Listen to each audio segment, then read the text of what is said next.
Hi everyone, it's Thursday, May 21st, 2020. Today I'm going to read a book by our author of the month. Do you remember his name? Right, Robert Munsch. And then we're going to get a new word family. So cameraman Michael is going to come over here and I'm going to read a book called Purple, Green, and Yellow by Robert Munsch, illustrated by Helene. So Robert Munsch wrote the words and Helene drew the pictures. Purple, green, and yellow. Make a prediction really fast. What do you think this book is going to be about? All right, let's see if you're right or if the author surprises you. Bridget went to her mother and said, I need some coloring markers. All my friends have coloring markers. They draw wonderful pictures. Mommy, I need some coloring markers. Oh no, said her mother. I've heard about those coloring markers. Kids draw on walls, they draw on the floor, they draw on themselves. You can't have any coloring markers. Well, said Bridget, there are these new coloring markers. They wash off with just water. I can't get into any trouble with coloring markers that wash off. Get me some of those. Well, said her mother, all right. So her mother went out and got Bridget 500 washable coloring markers. Bridget went up to her room and drew wonderful pictures. She drew lemons that were yellower than lemons, and roses that were redder than roses, and oranges that were oranger than oranges. Her mother was amazed. She said, wow, my kid is an artist. But after a week, Bridget got bored. She went to her mother and said, Mom, did I draw on the wall? No, said her mother. Did I draw on the floor? No, said her mother. Did I draw on myself? No, said her mother. Well, said Bridget, I didn't get into any trouble and I need some new coloring markers. All my friends have them. Mommy, there are coloring markers that smell. They have ones that smell like roses and lemons and oranges and even ones that smell like cow plops. Ask your mom or dad what a cow plop is. Mom, they have coloring markers that smell like anything you want. Mom, I need those coloring markers. Her mother went out and got Bridget 500 coloring markers that smelled. Then Bridget went upstairs and she drew pictures.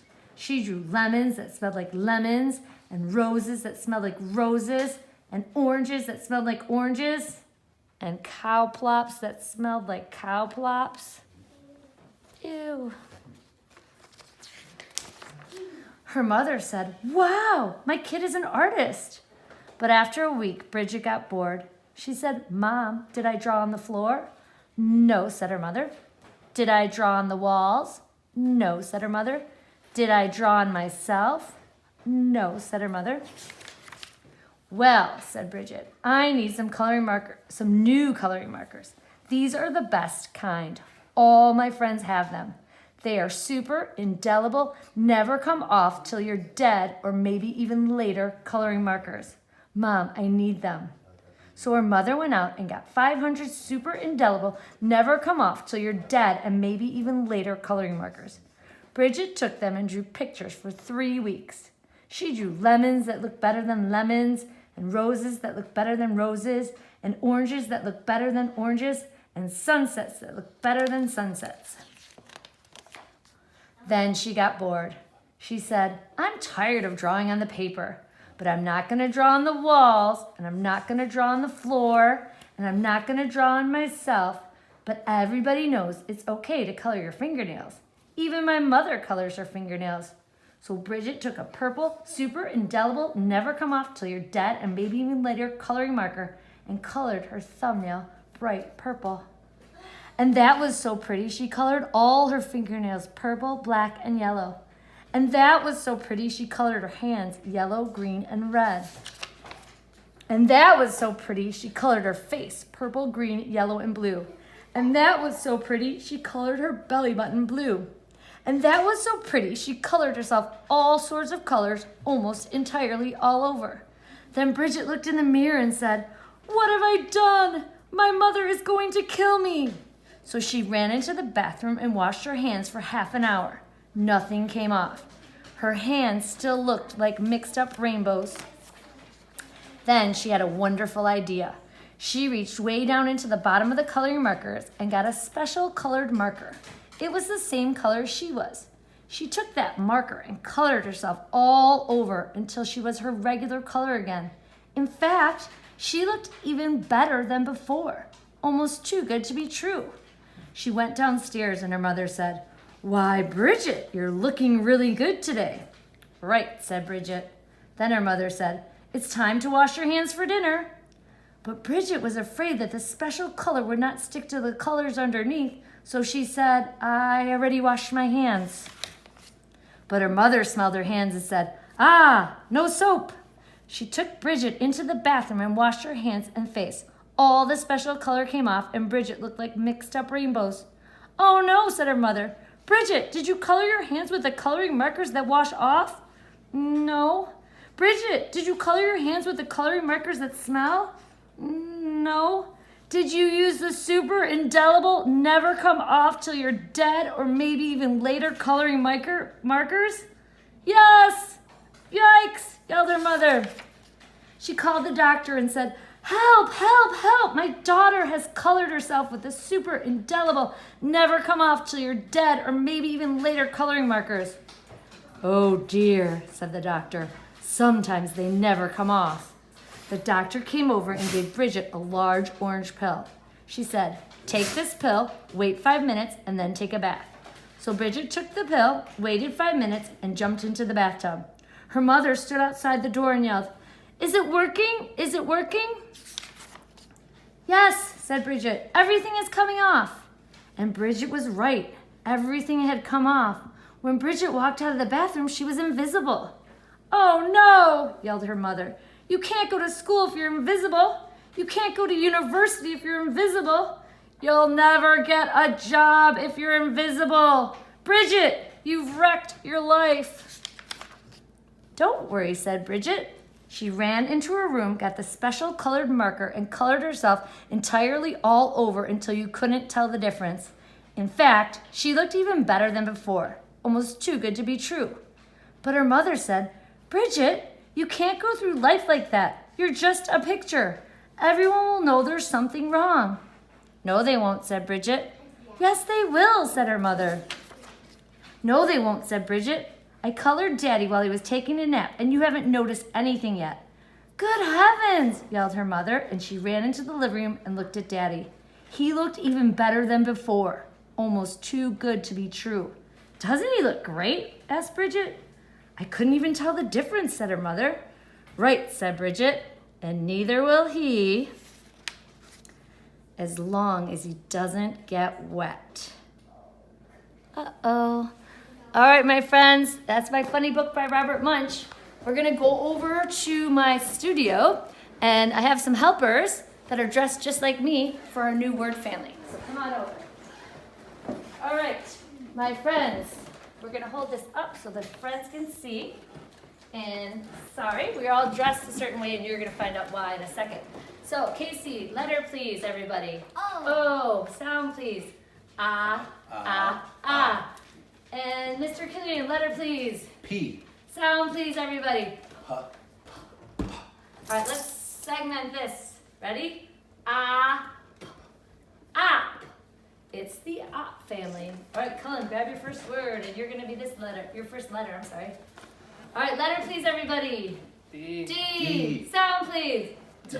D. D. Segment on your arm. D. Ah. Op. Da. Is it real or is it nonsense? What do you guys think? Nonsense. Nonsense! I need my pen. Can you hand me my pen? I'm gonna write it, get on a list. All right, Colin's got his next letter. Letter, please, everybody. C. C. Sound, please. Segment on your arm, please. K. Ah. Cop. Real or nonsense?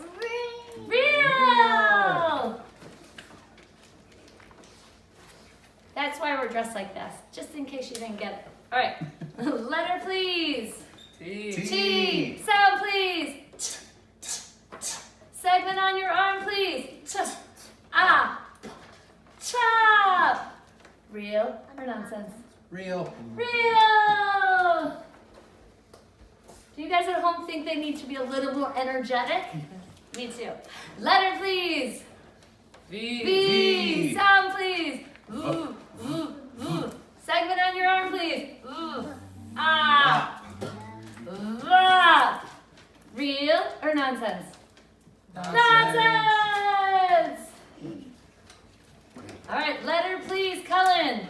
H. Sound, please. Segment on your arm, please. Huh. Ah. Ha. Real or nonsense? Real. And you thought you were going to know the last letter, but I mixed it up today. Letter, please. R. Sound, please. Segment on your arm. Rap. Real or nonsense? Nonsense. Okay. Cameraman's gonna zoom in. I'm gonna give a silent clap for my cop friends here. Thanks for helping. We love you guys. All right. All right, Mr. Killian's got to go to work now. Here we go. We're going to segment our words, and then I'm going to show you my new anchor chart. Here we go. Ready?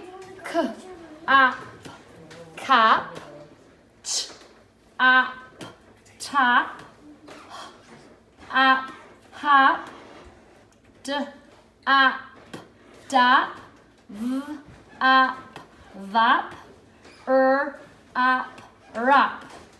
All right, and our new anchor chart looks like this. It's the op family. Oh, it's sticky. Oh, that's a bummer. Can you see that, Michael? All right, we have the op family.